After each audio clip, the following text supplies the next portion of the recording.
Bleak Expectations by Mark Evans. Volume 2. Chapter the 3rd, A Recovery All Made Miserable. Curses and sweariness. My daughter and her wretched journalist husband are due here soon, and I simply know they will be late. Mr. and Mrs. Sourquil, sir.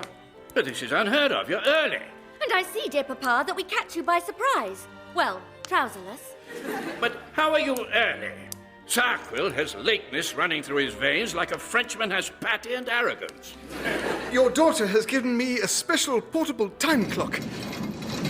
How is that enormous device portable? Oh, it is easily carried by 2 strong men, or 9 weak men. The size is due to the complexity, which makes it so accurate.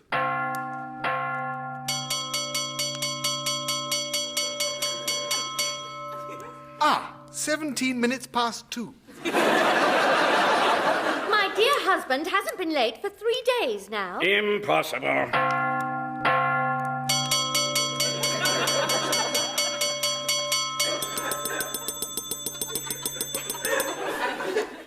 17 minutes and 20 seconds past 2. Is it necessary for it...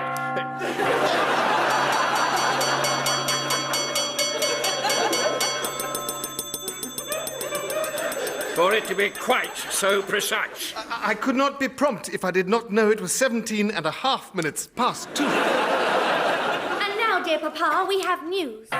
Your clock is more irritating than a pair of rough tweed pants at a jogging contest.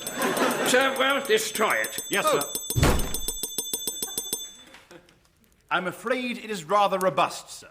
It is made of wood from the little-known titanium tree. Then use the house cannon, Sourquil. Certainly, sir. Oh! Clocks should be like women. They should stand in the corner silently and once a year receive a good servicing. Poor Clive the clock. Now, you have news. Is it regarding your pregnancy? This morning we visited the birthing hospital, and we have this to show you. It is a 6-month guess at what the baby looks like painting. Oh, I can see his little fingers and toes. And is that a tiny starched collar? Yes. The doctors say he will be a barrister. Oh, splendid. Now, shall we continue with my story? Let us first have a minute's silence for Clive.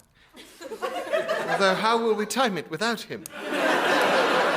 We won't. And so, I begin. When last we left my younger self, I was entangled with the evil railway baron, Emmett Sternbeater, as the train we were fighting on plunged over a cliff. Ah! As I fell, I cursed the late Sir Isaac Newton. Before his invention of gravity, people would survive such falls by floating gently to the ground. Then, with relief, I saw we were falling into a mattress orchard. Their softness would break my fall. But alas, the mattresses were not yet ripe. And were consequently incredibly hard. Ow! Ow! Ow! Ow! I fell from the mattress tree onto the stony, hurty, quite possibly killy ground. Ow! Ow! Ow! And Sternbeater landed beside me. Ow! Ow! I'm more of a man than you. I only said ow twice. You said it 3 times. Now, you may have survived the fall, but you will not survive me. I could not move as he limped towards me. What is that chuffing, sir? No! Luckily, fate intervened in the form of the locomotive we had until recently been fighting on. It, too, had plunged off the cliff and now struck Sternbeater, crushing him to the height and width of a very unpleasant and intestine-filled plate. I immediately fainted from a mixture of disgust and my own terrible injuries. The next thing I was aware of was being lifted by strong yet holy arms. Who are you? Save your strength, my child. for you have been rescued by the Reverend Godly Fecund. Thank you. I passed out once more. The next weeks were a blur. I hovered on the threshold between life and death, wondering into which realm I had been invited and whether I should have brought a bottle. I suffered from fearsome fevers, and with them came horrible hallucinations. That's it, Pippin. You lie there and die, while I hold your sister and her stupid children captive. Mr. Benevolent, my treacherous ex-guardian, why are you so evil? Because every morning I take 2 evil pills and some naughtiness supplements. And why have you got the head of a purple lion? Good answer. Now die, Pippin, die. No! In my twilight world, I remember being fed simple soups, broths, and casseroles, but mostly I slept and tried not to die. Then, one morning, I awoke properly and found myself in a pleasant room with embroidered quotations from the Bible around the walls, along with pictures of the devil being shot, strangled, whipped, burned, and oddly playing billiards. The Lord be praised, you're alive. Reverend Fecund, You remembered. The fever has not melted your brain. where am I? You're in my parish of Poverty St. Mary. To me, it seems the most blessed place on earth. Actually, it's horrid. Here the people are constantly hungry, and the only way I can keep them from starving is by holding Holy Eucharist 87 times a day. The communion wafers just about keep them alive. But I have had plenty of food these past days. All made from communion wafers. The Church of England provides a virtually limitless supply. You've enjoyed communion wafer soup, communion wafer pie, communion wafer crumble. They have nursed me back to physical and spiritual health. I thank you. It is my daughter you should thank. You have a daughter. I have 17. 16 are wed to men of good standing. 4 of them alone are married to the Earl of Polygamy. But my eldest daughter is a spinster. Her late mother would be most upset. Your wife died? Alas, yes, giving birth to hexadecimuplets. How can such an excellent nurse as your eldest daughter remains unmarried? Ah, well, it is her own fault, for she is far too ugly. Nevertheless, she has nursed you with her own fair hands.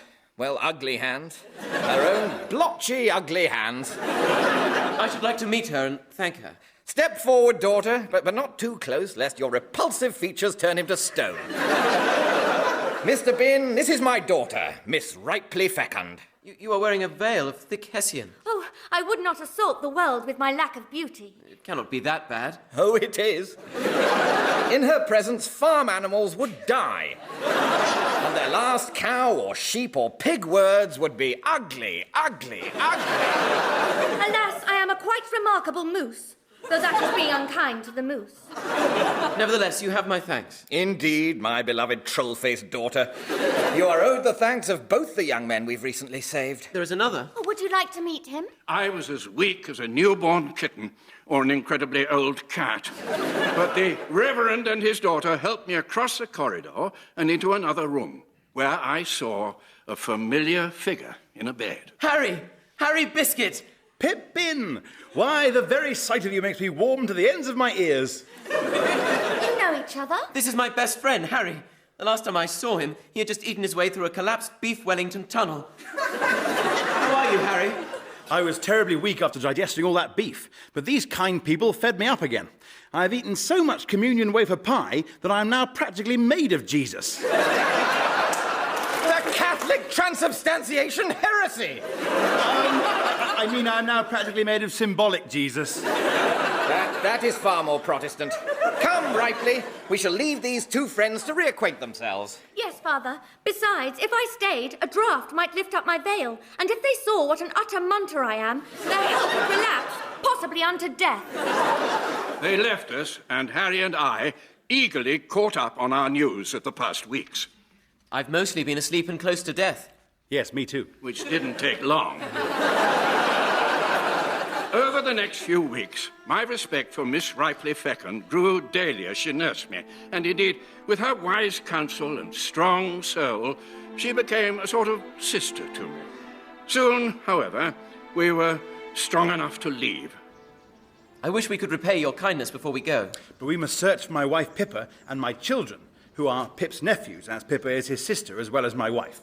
For they have been captured by Pip's evil ex-guardian, Mr. Gently Benevolent, who is also Pippa's evil ex-guardian, which I suppose makes him the children's evil ex-grand-guardian and my evil ex-guardian-in-law. I know you leave for a noble purpose, and yet... Why? There are so many abandoned houses. Oh, no. People still inhabit them.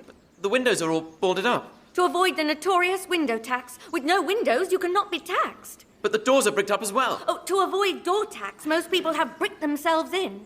And there is shortly to be a wall tax and a tax. A tax on small nails? No. A tax of 30% on all your other tax. So many new taxes. They are recent introductions of the new Chancellor of the Exchequer. I missed so much while I was ill. Indeed, unless something is done, the village will die. Harry, I have made a decision. I must stay here to help this village. It is the least I can do after the kindness we have been shown. But what about Pippa? Noble friend, you must search for her alone, for I must right wrongs here, while you have wrongs to right elsewhere, and neither of us shall rest while any wrong remains unrighted. Yes, I will. That thing you said. I will do that. It sounded great. Fare you well, Harry Biscuit. Not if I fare you well first, Pip-Bin. Harry marched boldly off on his search, and my thoughts turned to how to save Poverty St. Mary. Who is your local Member of Parliament? It is Sir Bentley Snoutin Trough. Then we shall confront him. He must take action on your behalf. Sir Bentley, I come to protest at the eye-watering and ear-blistering tax regime which this village labours under like a tortured fiscal mule. But I was barely 7 hours of glorious oratory in when I realized something. Furthermore, and what is more, and Thomas More, I would like to add. Hang on a second. Are you even alive? Indeed, Sir Bentley was not. He was, in fact, dead. It was an easy mistake to make. The dead, glassy eyes, the utter immobility, the cold, hard look on his face. These were all attributes of most members of Parliament. There must be a by-election tomorrow. Let us hope his replacement is better. In fact, let us guarantee it. But how? I shall stand for his seat, and when I'm elected, I shall work in Parliament to save Poverty St. Mary. Oh, dear Pip, I would throw off my veil and kiss you, but the sight of me would make your teeth cry and your ears swap sides. We hurried to prepare for the by-election, but on the way saw a surprising yet familiar figure. Harry, but you were meant to be looking for Pippa. I cannot find her. It is like trying to find a Pippa in a haystack. And I looked in a haystack and she wasn't there. Harry, you must not give up your search so easily. You are a resourceful and noble man. No, Pip-Bin, you are right.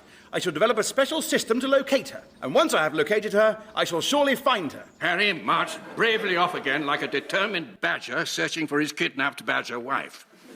And spurred on by his example, Ripley and I went to prepare for the by-election, like two badgers preparing for a by-election. Will you be a Whig or a Tory? Neither. I shall be an independent, mixing the best aspects of both. Then you are to be a Twig or a Hoary.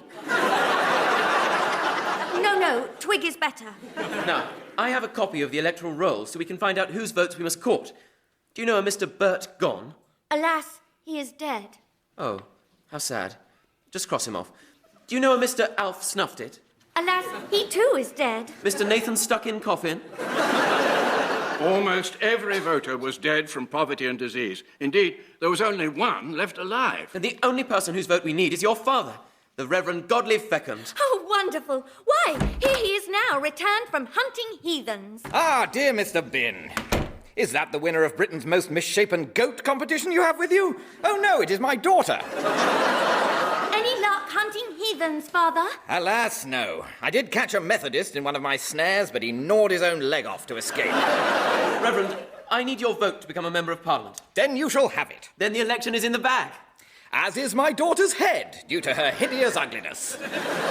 I had been assured of the Reverend's vote, but I was taking no chances. Every hour throughout the night, I woke him up.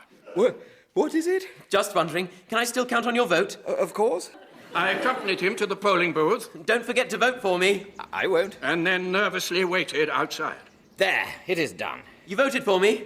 Vote? Of course, that was what I was meant to do in there. What did you do in there? You don't want to know. Finally, he returned to the booth and voted. There was now a nerve-wracking wait of almost 2 minutes while the vote was counted by the returning officer, who was also the Reverend Fecund. As we waited, towards us hurtled a carriage containing a gaunt figure, his arms waving like an evil windmill. Stop! I cannot allow this by-election to continue. Mr. Benevolent, you are too late. The vote is being counted. But if you are an MP, it will stop my evil plan of corrupting Parliament for my own ends. You didn't hear that. Here are the results for the constituency of Poverty St Mary and Dreadfulness North. Mr. Pip Bin, Twig Party. 1. And I therefore announce that Pip Bin is our new Member of Parliament. As Chancellor of the Exchequer, I demand a recount. You are Chancellor of the Exchequer. Yes. What better job can you think of for an evil, undead villain? Then you are the reason my village suffers. Oh, what do you know? You've got your head in a bag. How dare you insult the woman I love as a sister, even if she does have a face like a donkey's backside. Gentlemen, I have done the recount and the results stand. Then I am an MP. I shall thwart you, Benevolent. And I shall thwart you right back. See you in Parliament, Pip Bin. The Reverend and Ripley accompanied me to the stagecoach, but as we approached... Here, Pippa. Good girl, Pippa. Come to Harry. Here, Pippa. Harry, why are you still here? I'm looking for Pippa. Here, Pippa. And this is your system for searching? Yes, it doesn't work. Although I have found 9 dogs called Pippa. Is it not 10? Oh, no, this one is just my hideous dog of a dog. Indeed, Father, for I make yoghurt by simply looking at milk to curdle it. Enough! Dear Ripley, beauty is more than skin deep, for you have inner beauty. Certainly not on the outside. I do not care. Miss Fecund, Ripley, will you remove your veil for me? I'll fetch a sick bucket. No, your kidneys might pop at the sight of my muntiferous visage. Your face cannot harm me. Please? Very well. Shyly, she removed her veil. Right. God. I have a face like a bag of particularly malformed spanners. Not at all. You're a very handsome woman. I was lying. She was only handsome if one used the word handsome in the sense of repulsive. For a start, she had 2 noses. But then...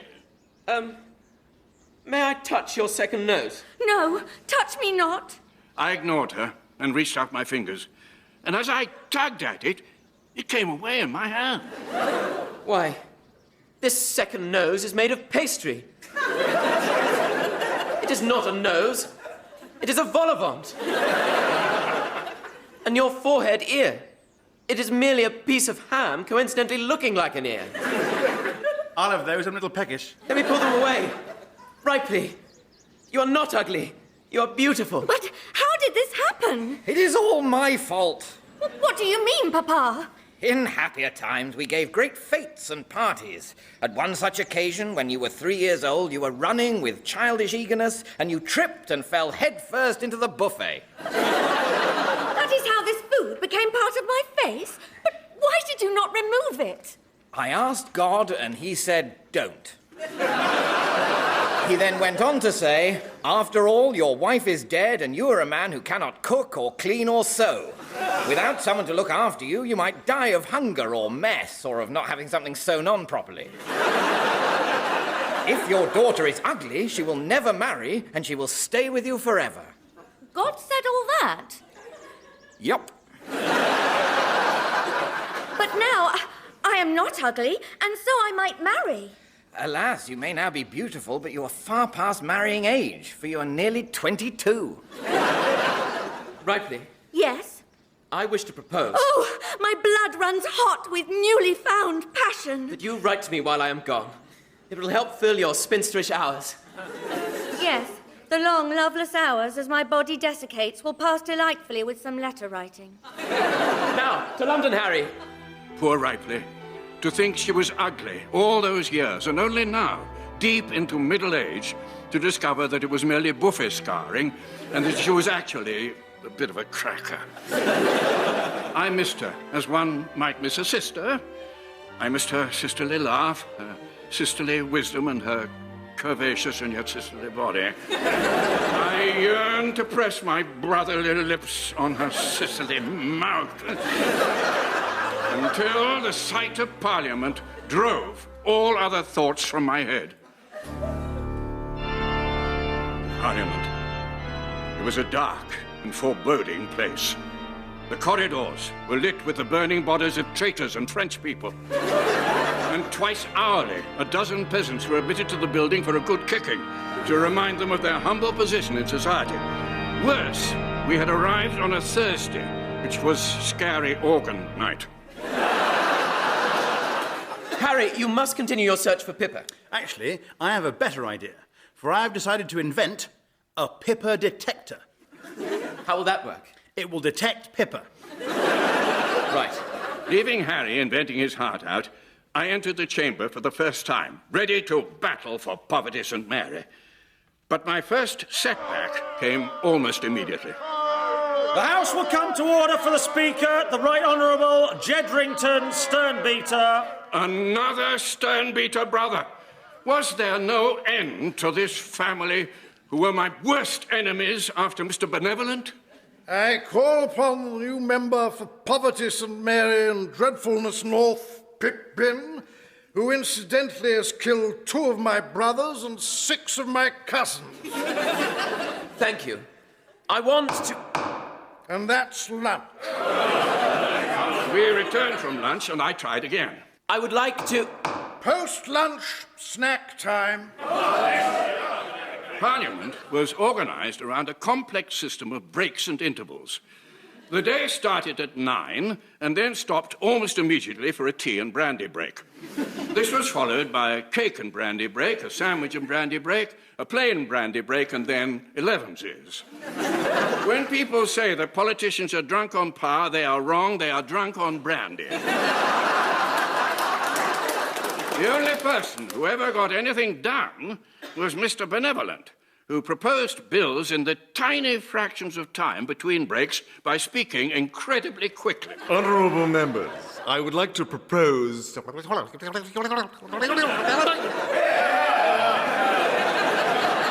Excellent. We shall vote on that on our way to High Brandy. I automatically voted against his proposals, but the other members always voted with him, thanks to his placing a barrel of brandy and huge plates of delicious-smelling meat in the Eyes lobby. Oh, brandy, delicious-smelling meat. I think I'll vote yes. Luckily, Harry's work on his Pippa detector was coming along well. Behold my Pippa detector. How does it work? There's a miniature steam engine inside which propels tiny wheels. Then all you do is say into the top, "Pippa, dearest," and if she is nearby, she'll reply. Unluckily, his invention was rubbish. That sounds as useless as my parliamentary career. Speaker Sternbeater obstructs me at every turn, but why? Stopping only to arm myself with a secret weapon, I marched directly to the Speaker's office and demanded an explanation. It is quite simple. I hate you. And why do you let Benevolent get away with everything? Because I love him. He's my best mate. Mr. Speaker, are you drunk? No, I'm not. Do you fancy a curry? What acts is Mr. Benevolent passing? I shall never tell you. Now was the moment. From my pocket, I produced my secret weapon. Not even for this... kebab? You're all right, you are. Giz it here. He guzzled the meaty snack and slid over a sheaf of documents. I wiped off the chili sauce and scanned through them with mounting horror. They were all acts designed for the benefit of Mr. Benevolent. And then I saw the last one. But this states that on the first day of next year, the King will appoint Mr. Benevolent in his place as tyrant of all Great Britain. Ooh, brandy nap. So, my plans are out in the open, You are a monster. and soon to be a very powerful one. The King will never sign these into law. He doesn't need to. If the House of Commons votes unanimously, they become law instantly. But I oppose them. Yes, you did. Damn your principles. Your silly, honest, goody-goody Boy Scout prissy-poncy principles. But I will destroy you, and then I will rule the country with a rod of iron. No, actually, iron seems a little too nice. A rod of spiked and poisoned evil metal. I will never let you triumph. Oh, I rather think you will. I watched as he went to a trunk in the corner, opened it, and stepped back. Pippa! Dear brother! brother! Now, if you do not vote for my bills, your sister will meet a certain friend of mine, the deadly, bitey, fighty, scratchy, stingy sloth. The deadliest, slowest animal on the planet. Do not fear for my safety, dear brother. Act as your conscience demands. Very well. I will not sign your bills. So be it. Unleash the sloth. He opened a secret compartment in the trunk, and we beheld the cruel claws and malevolent yawn of nature's slowest assassin. Why, the sloth is not even awake. It cannot harm me. Then, from a thermos, I saw him decant a dark liquid. Sloth coffee! You villain! I flung myself at Benevolent. Thought I'd show you my Pippa detector in action, Pip-Bin. Oh, well, you seem to be fighting Mr. Benevolent. I'll come back later. Harry! No, you're right. You can watch it while you fight. Here goes. Pippa, dearest. Harry! Dear husband Harry! It works! My Pippa detector works! Overjoyed, Harry flung his Pippa detector to the ground. As he did, sparks flew out from inside. They landed on Benevolent's pile of evil legislation, which caught fire instantly. No! Foiled by fire! Good work, Harry! Yes, that was entirely planned. But the fire did not stop there. The walls of Parliament were soaked with centuries of brandy fumes, and they rapidly caught light. Very well. You may have foiled me, but now I'm going to see you fried. Goodbye, Pip-Bin. With that, Benevolent ran from the room and locked us in. We are trapped! And the sloth is waking up! Oh, no, it's all right. It's gone back to sleep again. Meanwhile, the flames had taken their fiery hold. We held each other close and wept. Was this, finally, the end? What happened? You wept so much it put the fire out? Yes, that is it. It is not, you brainless divot. So what did happen? Not now. If you return next week, you will find out how we escaped the deadly fire, only to face charges of treason and utter ruination. And also how I found the love I had for so long been searching, only to have it ripped from me in the most savage way possible.